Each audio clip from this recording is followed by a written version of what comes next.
Hello everyone, कैसे हैं आप लोग। बेटे आज हम स्टार्ट करने जा रहे हैं अपना बिजनेस स्टडीज क्लास 12 का चैप्टर कंट्रोलिंग, और जो कि हमारा पहले से ही चल रहा है। इसके हम अभी तक जो है 3 लेक्चर हम इसके कंप्लीट कर चुके हैं। और जो टॉपिक आपको इस चैप्टर से मुझे एक्सप्लेन करने थे कि मीनिंग क्या है, मीनिंग के बाद कंट्रोलिंग का प्रोसेस क्या है, उसके बाद importance, limitations, features and relationship between planning and controlling. Comparatively बाकी चैप्टर से छोटा चैप्टर है, तो इसको हमने 3 लेक्चर्स में कंप्लीट करा है। 3 लेक्चर्स में हमने इसके टॉपिक कंप्लीट करे। तो जैसे कि आपको पता है कि टॉपिक कंप्लीट होने के बाद हम आते हैं केस स्टडीज़ पे। और बेटे क्लास 12th लेवल पर अगर हम वैरायटी ऑफ केस स्टडीज़ नहीं कर रहे हैं तो फिर हमारा जो एग्ज़ाम है वो बहुत अच्छा होने वाला नहीं है। आपको ये जो मैं आपको करा रहा हूँ ये first phase of case studies है, यानी कि मान लीजिए ये मिनिमम रिक्वायरमेंट है केस स्टडी की कि इतनी आप कर लीजिए। अगर आप और वैरायटी ऑफ केस स्टडीज़ करना चाहते हैं, आप चाहते हैं कि हम लाइव भी कुछ बातें सर से पूछें, सर से बात करें, डिस्कशन करें, लाइव क्लासेस में हम hand to hand case studies करें, तो उसके लिए आप हमारी प्रीमियम क्लासेस भी ले सकते हैं। और उसमें आपको बहुत सारी चीज़ें एक्स्ट्रा मिलती हैं। पहली चीज़ तो आपको उसमें पूरे सिलेबस के नोट्स मिलते हैं, उसकी आपको पीडीएफ अलग से प्रोवाइड की जाती है। उसके बाद उसके अंदर और आपको केस स्टडीज़ मिलती हैं, डायरेक्ट इनडायरेक्ट क्वेश्चंस मिलते हैं। एग्ज़ाम टाइम पे बच्चों को सबसे ज़्यादा ज़रूरत होती है पढ़ने की एग्ज़ाम टाइम पे, तो एग्ज़ाम टाइम पे लॉन्ग क्लासेस होती हैं। हमारे यहाँ पर 2 आवर्स, 3 आवर्स, 4 आवर्स की क्लासेस होती हैं, जिसमें पूरा का पूरा सिलेबस हम रिवाइज करा देते हैं आप लोगों को। तो बहुत सी एक्स्ट्रा चीज़ें हैं वहाँ पर प्रीमियम क्लासेस में, यानी कि प्रीमियम क्लासेस में कुल मिला के एक पर्सनल टच आप लोगों को मिलता है, जिसमें कि आपको एक कॉन्फिडेंस रहता है कि एक टीचर हमारे साथ हैं। करेक्ट। तो चलिए आगे चलते हैं। और हमारा जो बेटा प्रीमियम क्लासेस हैं वो बहुत ज़्यादा नहीं है, बहुत ही कम में आपको वो मिलती हैं in comparison to other courses available in the market. बहुत ही कम रेट पर आपको वो अवेलेबल होती हैं। तो अगर आप लेना चाहें तो आप मुझे कांटेक्ट कर सकते हैं मेरी ईमेल आईडी पे। तो चलिए आते हैं हम आज की क्लास पर, और आज हम कर रहे हैं लेक्चर 4। करेक्ट।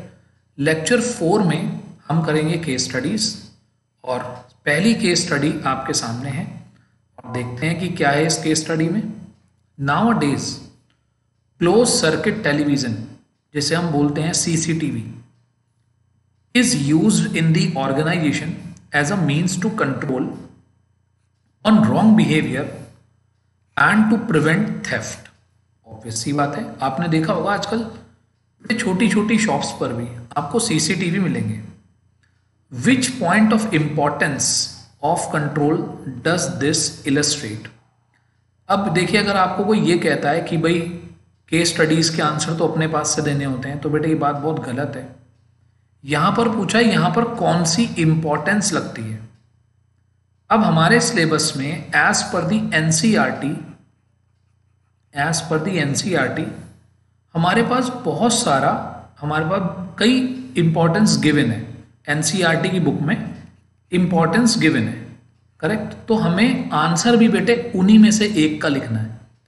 हम अपने पास से नहीं लिख सकते कुछ भी, आपको नंबर नहीं मिलेगा उसका, आप अगर कुछ भी लिख के आ जाओगे तो यहाँ पर जब तक आपने ये जो एनसीईआरटी वाली इंपॉर्टेंस हैं, जब तक आपने ये लर्न नहीं करी होंगी तो आप इसका आंसर कैसे लिख दोगे। तो अगर कोई आपको ये कहता है कि लर्निंग नहीं करनी पड़ेगी तो वो आपको मिसगाइड कर रहा है, आपको आपके मार्क्स बता देंगे कि आपके मार्क्स हो गए खराब। तो प्लीज़ ऐसे लोगों की बातें बिल्कुल मत सुनिएगा जो आपको ये कहते हो कि केस स्टडी तो ऐसे ही कर देते हैं, बिना पढ़े ही कर देते हैं, अपनी सेंस से करनी होती हैं। नहीं बेटे, थोड़ा पढ़ना पड़ता है। ठीक, कॉमन सेंस लगानी होती है लेकिन थोड़ा सा पढ़ना भी पड़ता है। तो देखिए यहाँ पर कौन सी इंपॉर्टेंस लग रही है, तो इसका आंसर है एंश्योरिंग ऑर्डर एंड डिसिप्लिन। ठीक। तो अब मैं आपको छोटी सी और बात भी बताता हूँ। देखिए ये मैंने आपको कराया था आपका लेक्चर, ये है इंपॉर्टेंस। ठीक, जरा ढूंढिए यहाँ पर कहाँ पर है, ये रही, यानी कि ensuring order and discipline. CCTV लगाने से क्या होता है, ऑर्डर एंड डिसिप्लिन क्या होता है, इंप्रूव होता है। तो इस इंपॉर्टेंस की बात वहां पर कर रहा है। तो आई होप आपको इस तरीके से समझ में आना चाहिए। आगे चलते हैं, second case study. D&D is a large manufacturing unit. Recently, the company has conducted time and motion studies. बेटे ये टाइम एंड मोशन स्टडी हमारे यहाँ पर चैप्टर 2 में आता है, चैप्टर 2 प्रिंसिपल्स ऑफ मैनेजमेंट। कोई बात नहीं, मैं थोड़ा सा समझाता हूँ आपको इसके बारे में। टाइम स्टडी का मतलब है कि हर एक एक्टिविटी को परफॉर्म होने में कितना टाइम लग रहा है। मोशन स्टडी का मतलब कि हम कोई वेस्टफुल एक्टिविटी तो नहीं कर रहे जिसमें हमारा टाइम खराब हो रहा हो, हमारे रिसोर्स वेस्ट हो रहे हो। Motion studies and concluded that on an average a worker could produce 120 units per day. However, it has been noticed that average daily production of worker is in the range of 80 to 90 units. उन्होंने कहा भाई 120 unit बन सकती हैं लेकिन बन रही हैं केवल 80 से 90 units. Which function of management is needed to ensure that the actual performance in accordance with the plan with the performance as per time and motion study? State 4 features of the function of management. देखिए पहली बात तो एक इकलौता function है जो planning या कह लीजिए स्टैंडर्ड और एक्चुअल को कंपेयर करता है। उस फंक्शन का नाम है controlling. Controlling is the only function which compares standard and actual. तो यहां पर किसकी बात हो रही है? यहां पर बात हो रही है कंट्रोलिंग की। तो यहां पर हमारा आंसर है कंट्रोलिंग। और आप कंट्रोलिंग के एनी फोर कोई से भी फीचर्स आप क्या कर सकते हैं? एक्सप्लेन। अब एक बच्चा कह रहा है कि सर मैं तो घर से याद ही नहीं करके गया। तो बेटे जब तक आप फीचर याद नहीं करके जाओगे तो कैसे लिख पाओगे?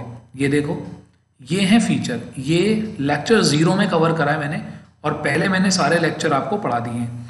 ये हैं सारे फीचर्स। तो आपको 4 फीचर लिखने और मजे की बात ये है ही 4 फीचर और फीचर सही नहीं। करेक्ट? तो 5 आपसे कभी पूछ नहीं सकता था क्योंकि एनसीईआरटी बोलती है कि 4 फीचर हैं, तो बस 4 ही बताने हैं हमें। तो मेरा आपको समझाने का मतलब ये है, आप इन क्लासेस को बार बार आप देखेंगे तो आपको ये चीज़ें अपने आप लर्न भी हो जाएंगी। भाई जैसे आपने फीचर्स की क्लास अटेंड करी तो उसको 2 बार देखो, 3 बार देखो। 10 से 12 मिनट की क्लास है, कितनी देर लगती है देखने में? उसको बार बार देखो आप, आपको फीचर्स हैंड टू हैंड याद हो जाएंगे। क्लियर? केस स्टडी नंबर 3 में आते हैं। राजीव संजीव मैनेजर है in the same organisation having different units. मतलब अलग अलग यूनिट्स में दोनों मैनेजर हैं। While discussing about the function of management, Rajiv says planning is looking ahead. ये वाली जो केस स्टडी है, ये 2022 वाले बच्चों के लिए मेरे ख्याल से एप्लीकेबल नहीं होनी चाहिए क्योंकि ये प्लानिंग और कंट्रोलिंग का रिलेशनशिप जो है 2022 वाले बच्चों के लिए डिलीट हो गया है। But Sanjeev says planning is looking back. Sanjeev कहता है कि नहीं जी, प्लानिंग तो पीछे देखने से होती है, मतलब जो हमने पहले कर दिया एक बार उसको देखने से होती है। Whereas controlling is looking ahead, जबकि कंट्रोलिंग आगे देखने से होती है, मतलब फ्यूचर देखने से होती है। Both are giving reasons in favour of their statement. Explain the possible reason giving by both and justify who is correct. कहने का मतलब है हमें दोनों एक्सप्लेन करने कि प्लानिंग बैकवर्ड और फॉरवर्ड लुकिंग क्यों है और कंट्रोलिंग फॉरवर्ड और बैकवर्ड लुकिंग क्यों है। बेटे ध्यान से सुनना, प्लानिंग और कंट्रोलिंग दोनों ही फंक्शन ये बैकवर्ड लुकिंग भी हैं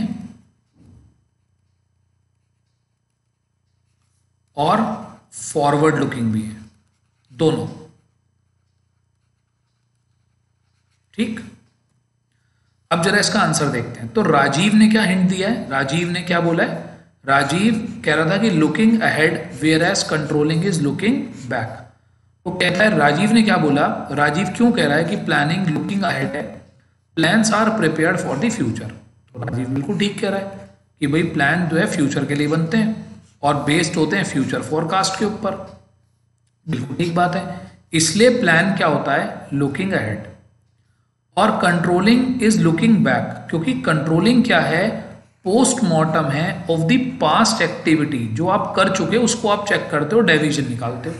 तो बेटे बिल्कुल ठीक कह रहा है राजीव, बिल्कुल ठीक कह रहा है। अब आते हैं संजीव की बात पर। संजीव कहता है प्लानिंग लुकिंग बैक है, whereas controlling is looking ahead. तो planning is also looking back because future planning is guided by the past experience. जब आप फ्यूचर के लिए प्लानिंग करते हैं तो एक बार को अपने पास्ट एक्सपीरियंस को भी चेक करते हैं, तो इसलिए प्लानिंग लुकिंग बैक भी है और लुकिंग फॉरवर्ड भी है। Controlling is looking ahead, controlling backward looking भी है, फॉरवर्ड लुकिंग भी है, because the corrective action initiated by control function seeks to improve future performance और to revise the future plans. भाई कंट्रोलिंग के बेस पर ही आप फ्यूचर के प्लान्स को क्या करते हो, रिवाइज करते हो। तो कंट्रोलिंग फ्यूचर को देखकर भी की जाती है। तो कंक्लूजन ये हुआ कि दोनों के दोनों फंक्शन, प्लानिंग भी और कंट्रोलिंग भी, बैकवर्ड लुकिंग भी हैं और फॉरवर्ड लुकिंग भी हैं। Case study number 4, it is neither economical nor easy to keep a check on each and every activity. बिल्कुल सही बात है, आप अपनी फैक्ट्री की एक एक एक्टिविटी के ऊपर ध्यान नहीं दे सकते। In an organisation control should therefore focus on key result area. ये मैंने आपको बताया था, की रिजल्ट एरिया। ठीक, हमारा स्टेप 4 है कंट्रोलिंग प्रोसेस का।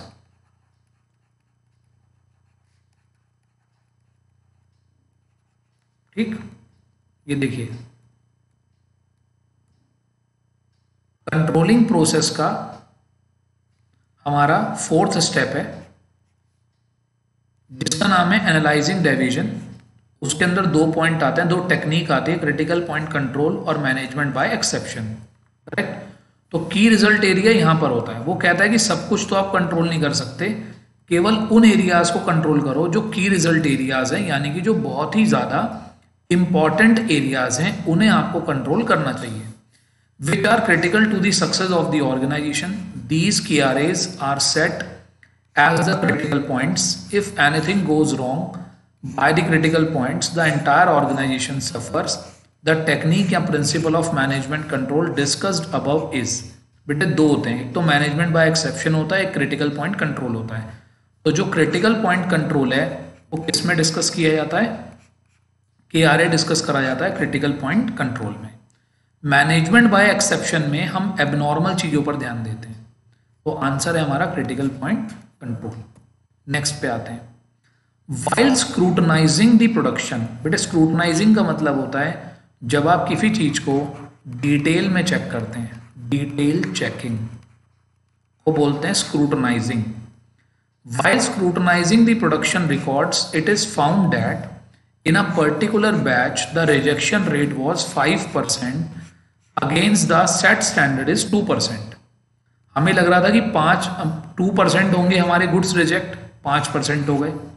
The management find out that this was due to negligence of quality control staff. This action is a part of which step in the controlling process.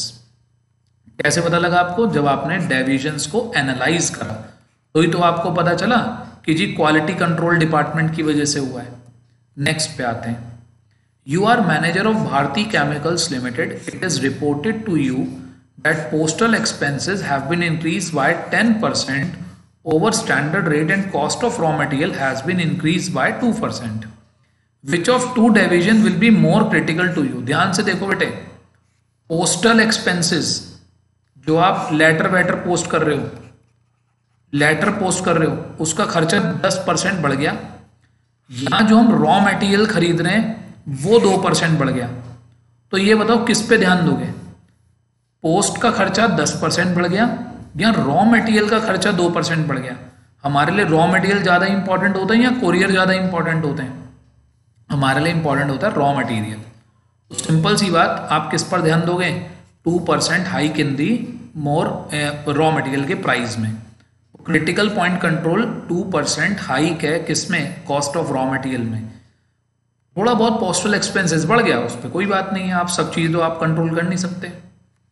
Case study number 7, what should be the focus point for a manager while controlling, as controlling at each and every step is not possible। तो उसे किस पर ध्यान देना चाहिए, उसे ध्यान देना चाहिए की रिजल्ट एरिया पे। इसका एक बड़ा अच्छा एग्जांपल देता हूँ, आप कभी नहीं भूलोगे।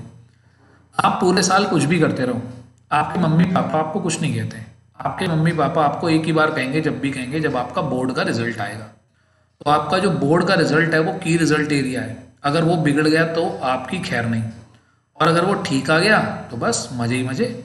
ठीक, तो अगर आप नहीं भी पढ़ते थे तब भी पेरेंट्स कहेंगे अरे भाई हमारा बच्चा तो बहुत मेहनत करता था, बेचारा रात रात भर जाग के पढ़ा है, पर ये नहीं पता कि व्हाट्सएप पढ़े उसने बैठ के। चलो कोई बात नहीं। तो मेरा एक समझाने का बस तरीका था कि की रिजल्ट एरिया जो है वो होते हैं जो क्रूशियल होते हैं, जो इंपॉर्टेंट होते हैं। केस स्टडी नंबर 8, आज की क्लास की last case study. Standard are set in the quantitative as well as qualitative terms. Identify the type of standard when it is set in the terms of time to be spent. किसी चीज को बनाने में कितना time लगेगा।